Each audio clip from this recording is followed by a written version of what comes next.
السلام عليكم. رجعت لكم بوصفه جديده ديال الخبز كيجي فيها رطب مفشفش ومعايا من داخل كيفاش كيجي. بسم الله سخون، بسم الله. شوفوا ما شاء الله كي كيجي. الا بغيتوا الطريقه والمقادير تابعوا معايا الوصفه للاخير. نبداو على بركه الله. بسم الله. عندنا هنا كاس ديال العنبه كما كتشوفوا ديال الماء سخون، كنديروا فيه معلقه صغيره ديال الخميره ديال العجين. غادي نخلطوه في هذا الماء هذا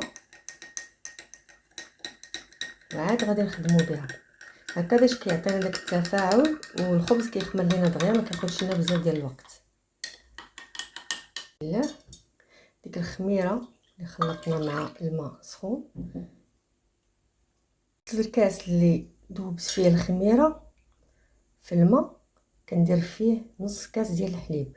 غادي نزيدو حتى هو. عندي نص معلقه صغيره ديال العسل اللي ممكن تعوضوها بالسكر، انا كنفضل العسل، نتوما على حسب الاختيار ديالكم. غادي نزيدها. نزيد معلقه صغيره عامره ملحه. نخلط المكونات مع بعضياتهم.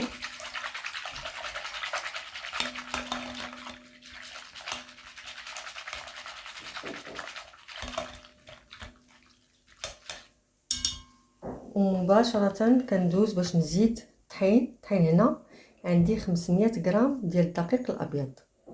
غنزيدو دفعه كامله بلا ما نحتاج نزيدو غير شويه بشويه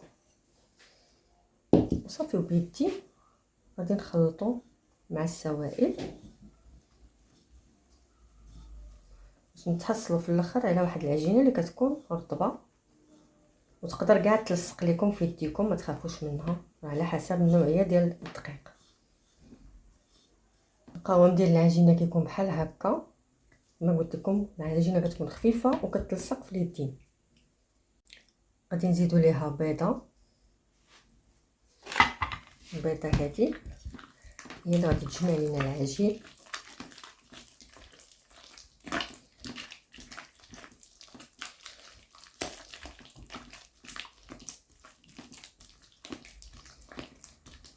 نحاولوا ندخلوها مزيان في العجين.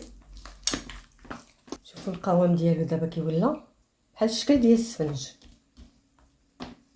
دابا غادي ندوزو باش نزيدو المقدار ديال الزيت اللي غادي يعاوننا باش نجمعوا العجينه.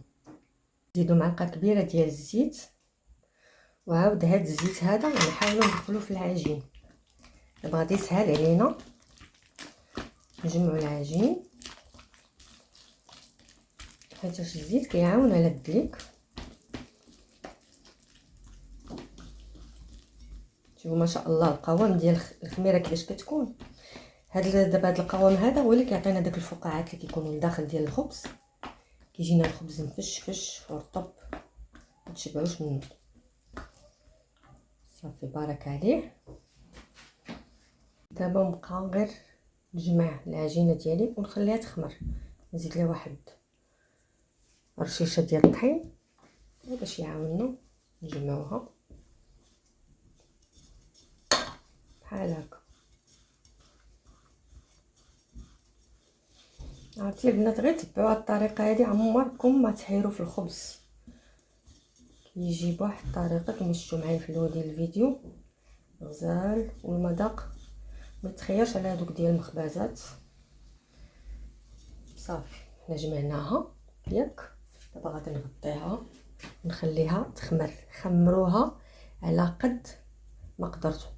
غنخليها تيدعى في الحجم ديالها دابا شويه الحال بارد، واحد ساعه ونص حتى ساعتين. نغطيو العجينه ديالنا ونخليوها تخمر. بسم الله. من بعد ما داز واحد الساعه ونص، شوفوا ما شاء الله العجينه كيدعى في الحجم ديالها. دابا غادي نخويها من الهواء ونحاول ندخل فيها داك الطحين، حيت من بعد غادي نخدمو بالزيت باش تسهل علينا نتحكموا في العجينه ديالنا. شوفوا ما شاء الله كيفاش كتولي. تخليوهاش تخمر بزاف باش ما كيجيش الخبز منقص. ها هي الشي باش ولات. نقيو الفتح العامل، ندهنوه بشويه ديال الزيت ونحطو فيه العجينه ديالنا بحال هكا.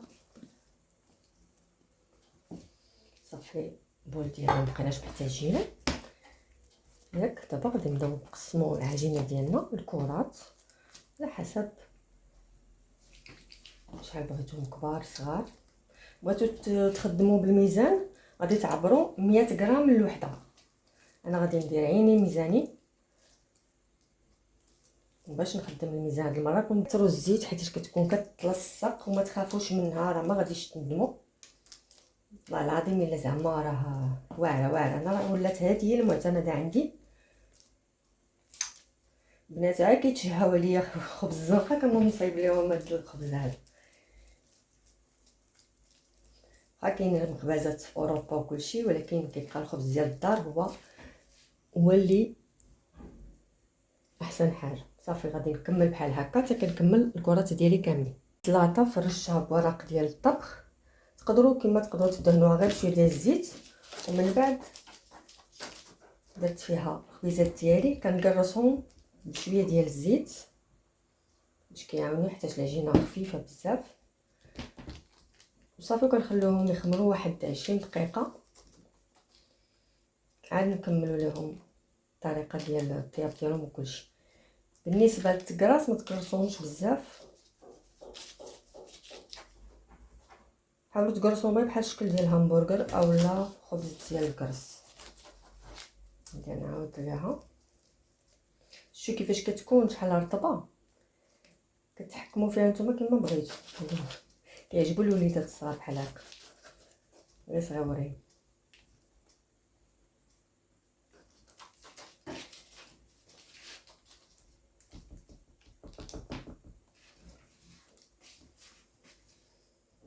بموس ماضي دورت اللاطه باش تسهل لي الخدمه. بموس ماضي موس حاده كنزرقوا شويه الخبيزات ديالنا،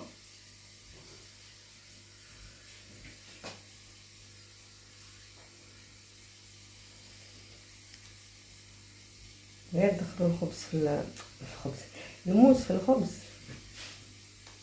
باش كيبانوا دوك الشريطات من بعد. وانا على حسب الكاميرا غادي نزور غير هادو حتى هما اللي باينين، ومن بعد غنوريكم الشكل النهائي. ناخذوا الخليط ديال الحليب ديالنا وغادي ندهنوا الخبيزات، كندهنوهم من الجناب ومن الوسط باش كيجيونا لون واحد بحال هكا. كنستمروا هكا حتى كنكملوا الخبيزات ديالنا كاملين.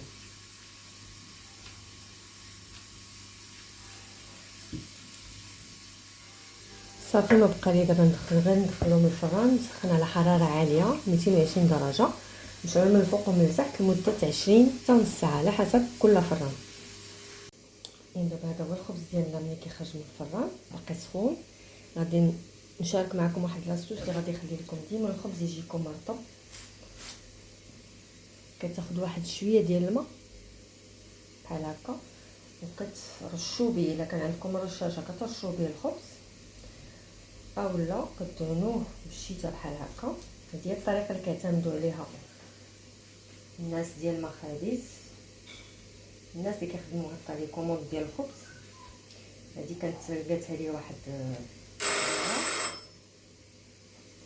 وبغيت نشاركها معكم.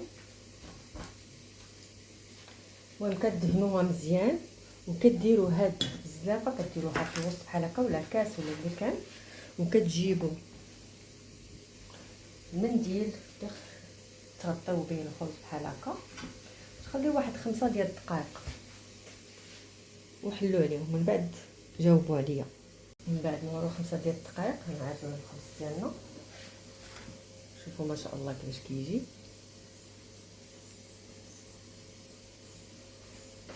ونحلو معكم من الداخل باش تشوفوا.